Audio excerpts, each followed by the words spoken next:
UPPL गभर्नमेन्टआ दिनै गभर्नमेन्टनि बिगोमा प्रमद बर'आ बिनि सीएम किन्तु बिनि इन्जिना प्रमदनि आखायाव गैया सोरबा हिमन्त डक्टर हिमन्त बिश्व शर्मानियावसो दा बेलाय बे हारसायालाय नोंनि बे जि जाब्रां इन्दि बेखौ बोरै प्रमद खालामगोन नेभार इन्टारेस्टआवहाय बिथांमोना ज' जानानै ज' खुङोब्ला बेनिख्रुइ साबसिन बोलोगोरा आरो बहा थानो बिजेपिखौ एकदबारे जोगासिन जोनानै नागपुराव फाथायहरफिन क्लियार खोथा बेबायदि नङागौ माने नोंनि सोरबा मारथायानो जा सोरबा उमुगानो जा थैलाय उजिलाय सानब्लाबो बे ओरैनो सानरायराय जागोन प्रेक्टिकेलाव मावनो हानाय नङा कंग्रेसआव फैयोबा जोङो जुदि कंग्रेसआ बिटिसिखौ सालायोबा नाय बिटिसिनि नमुनाखौनो सोलायहोजोबगोन आं जोंनि लाइमोनफोरखौहाय साख्रि गोनां लाइमोन खालामगोन जोंनि सेंग्राफोरखौ साख्रि गोनां सेंग्रा खालामगोन जोंनि सिख्लाफोरखौ प्रफेसनेलाव कनभार्ट खालामजोबगोन फरायनाय मानेखौ एखे रुंबां रुंबां फुं बेरे फुंजानि खानाय रानस्लाबलाय स्कुटि लानानै अफिसाव थांनायखौ आं बेखौसो नायनो लुबैगासिनो दं रायजोफोर ओंखायनो कंग्रेसखौ गभर्नमेन्टआव फैनो हो आङो गावखौनो खाफाल गोनां बायदि मोनदों दिनैनि बे जोहोलाव दि जाब्रां मेम'रियेल फुटबल जे जोलुर बादायलायनाय होदों बे अन्थाइबारिखौ आङो थुक्राझार ओनसोलावहाय खोब सरसा जाबाय थानाय खोनादों बे गामि आरो गमामायैनो अन्थाइबारिया एक्सुवेलि बेफोरबायदि बायदियाव खोब भुमिका लादों बिराद मोजां गामि हिसाबै बे बेंटलावहाय आं खोब मोजां मोनदों आरो नैबे जोलुर बादायलायनाया ओरैबायदि मोनसे आङो दहाय नुदों सासे उन्दै गथ'आ खोनानाय मथे बिथांनि बिफाया बाहाय थांनाय बोसोरना मालाबा सारअन्थाइ गावनानै थैदों नामानो नों नायदो दिनै ओरैबायदि माने फुटबला खेलाया जोंनि मानसिफ्रा बे फुटबल एबा खेलाजों ओरैबायदि गोसो मिलिहाबनाय बेफोर गासैखौ बावनानै बे नानिया दिनै खथ' रंजा खुसि मोसादों दा बिराद गिदिर मोनसे मटिभेसन आरो बे जोलुर बादायलायनाय बायदि खेलाजों जोंनि गेजेराव फिसा फिसौ डिफारेन्सेसखौबो जोङो ज' खालामनो हायो स्र' खालामनो हायो दा नंगौ बाहाय दिनै फैदों गासिबो पलिटिकेल पार्टिनि मानसियानो दङ नङा होमबा जोंहा प्रब्लेमानो गैया दा बेफोरो गेजेर होखावलांनांगौ दा मोनसेल' दुखुनांथावा जोंना बेनो जोंनि दिनैनि गभर्नमेन्टआ बे फुटबलखौ अर्थात उइमेन जोलुरानो जा बा हौवासाफोरनि जोलुरानो जा बे स्पर्ट्सनि बिथिङावहाय जेरैबायदि नोजोर होनांगौ बिथाङा बेखौहाय नोजोर होनो रोङाखै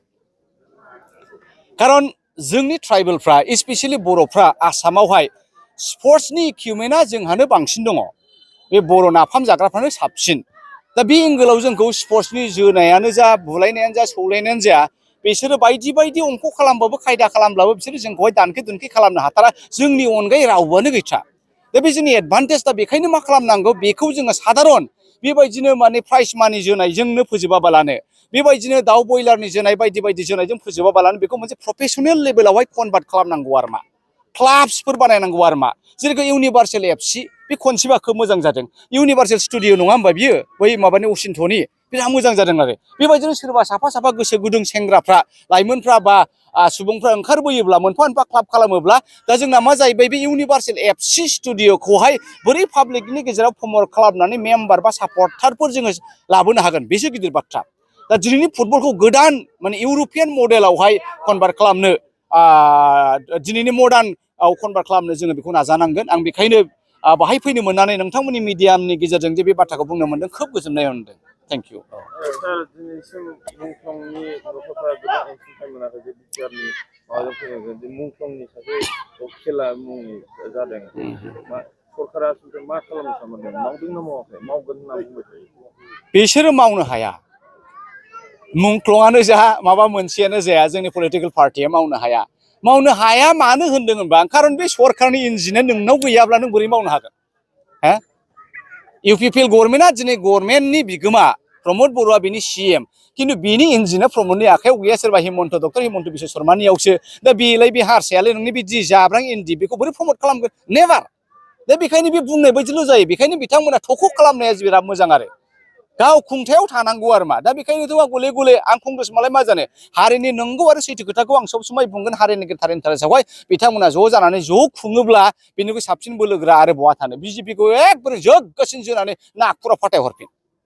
क्लियार खोथा बेबायदि नङागौ माने नोंनि सोरबा मारथायानो जा सोरबा उमुगानो जा थैलाय उजिलाय सानब्लाबो बे ओरैनो सानरायराय जागोन प्रेक्टिकेलाव मावनो हानाय नङा हाबाब कंग्रेसआव फैयोबा जोङो जुदि कंग्रेसआ बिटिसिखौ सालायोबा नाय बिटिसिनि नमुनाखौनो सोलायहोजोबगोन आं जोंनि लाइमोनफोरखौहाय साख्रि गोनां लाइमोन खालामगोन जोंनि सेंग्राफोरखौ साख्रि गोनां सेंग्रा खालामगोन जोंनि सिख्लाफोरखौ प्रफेसनेलाव कनभार्ट खालामजोबगोन फरायनाय मानेखौ एखे रुंबां फुं बेरे फुंजानि खानाय रानस्लाबलाय स्कुटि लानानै अफिसाव थांनायखौ आं बेखौसो नायनो लुबैगासिनो दं रायजोफोर ओंखायनो कंग्रेसखौ गभर्नमेन्टआव फैनो हो